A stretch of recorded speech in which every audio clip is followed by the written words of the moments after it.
ஒன்றிய அரசு கொண்டு வந்துள்ள தொழிலாளர் விரோத சட்டங்களால் தமிழகத்தில் செயல்படுத்தப்பட்டு வரும் அமைப்புசாரா தொழிலாளர் நலவாரியங்கள் செயல்பட முடியாத நிலை ஏற்பட்டுள்ளது. இதற்கு இந்திய கம்யூனிஸ்ட் கட்சியின் மத்திய கட்டுப்பாட்டுக்குழு உறுப்பினர் ஆர். முத்தரசன் கண்டனம் தெரிவித்துள்ளார். 8/12/2025 காலை கோவை வந்திருந்த இரா. முத்தரசன் ஜீவா இல்லத்தில் வைத்து செய்தியாளர்களை சந்தித்தார். அப்போது அவர் ஒன்றிய அரசு தொழிலாளர் நலச்சட்டங்களை முடக்கிவிட்டு 4 தொழிலாளர் துரோக சட்டங்களை அமல்படுத்தியுள்ளது. இதற்கு கடுமையான கண்டனங்களை தெரிவித்துக் கொள்கிறேன் என்றும், தமிழகத்தில் ஏற்கனவே அமைப்பு சாரா தொழிலாளர்களுக்கு என்று கட்டட தொழிலாளர் நலவாரியம் உள்ளிட்ட 18 நலவாரியங்கள் உள்ளது. இது கடந்த 30 ஆண்டுகளுக்கு மேலாக செயல்படுத்தப்பட்டு வருகிறது என்றும், அதன் மூலம் தொழிலாளர்களுக்கு பல்வேறு நலத்திட்ட உதவிகள் வழங்கப்பட்டு வருகிறது.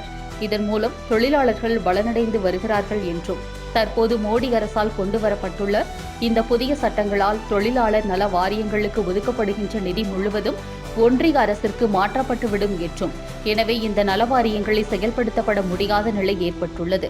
ஏற்கனவே உள்ள சட்டத்தின்படி தொழிற்சாலை நிர்வாகிகள் கதவடைப்பு செய்ய முடியாது. கதவடைப்பு செய்ய வேண்டுமானால் அரசிடம் அனுமதி பெற வேண்டும்.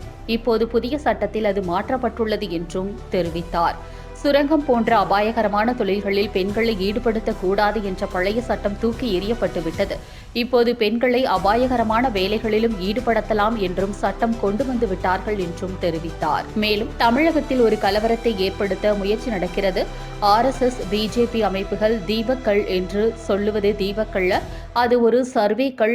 RSS பாஜக நீதிமன்றத்தின் கூட்டோடு இணைந்து தமிழகத்தில் கலவரத்தை ஏற்படுத்த முயற்சிக்கிறது. அதற்கு சாமிநாதன் துணை போகிறார் என்றும் தெரிவித்தார். திராவிட நாகரிகத்தை மறைத்து சரஸ்வதி நாகரிகம் என்று திரித்து மாநாடு நடத்துகிறார்கள். இதற்கு எதிராக அரசியல் கட்சியில் புகார் அளித்துள்ளனர். இந்த மாநாட்டை நடத்த அனுமதிக்க கூடாது என்று இரா. முத்தரசன் தெரிவித்தார். இந்த பேட்டியின் போது கட்சியின் மாவட்ட செயலாளர் சி. சிவசாமி, மாவட்ட துணைச் செயலாளர் சி. தங்கவேல் ஆகியோர் உடன் இருந்தனர். கடந்த 150 ஆண்டு காலமாக தொழிலாளர்களும் தொழிற்சங்க அமைப்புகளும் போராடி பெற்ற சட்டங்களாகும். எந்த அரசாங்கமும் தானாக தொழிலாளர்களுக்கு ஆதரவான எந்த ஒரு சட்டத்தையும் எந்த அரசும் நிறைவேற்றவில்லை. ஒவ்வொரு சட்டங்களையும் பெறுவதற்கு போராடி சிறை சென்று தியாகம் செய்து துப்பாக்கிச் சூட்டிற்கு ஆளாகி தூக்கு மேடைகளை சந்தித்து இந்த சட்டங்கள் எல்லாம் பெறப்பட்டன. இன்றைக்கு அந்த சட்டங்கள் அனைத்தையும் 19 சட்டங்களையும் முற்றிலுமாக அழித்துவிட்டு புதிய தொழிலாளர் நல சட்டம் என்கிற பெயரால் 4 தொகுப்புகளாக புதிய சட்டத்தை கொண்டு வந்திருக்கிறார்கள். இந்த புதிய சட்டங்கள் குறிப்பாக 100க்கு மேற்பட்ட தொழிலாளர்கள் பணிபுரியும் தொழிற்சாலைகளில் கதவடைப்பு அல்லது ஆள் குறைப்பு அல்லது ஆலை மூடல் போன்ற காரியங்களை செய்ய வேண்டும் என்று சொன்னால் அரசிடம் அனுமதி பெற வேண்டும்.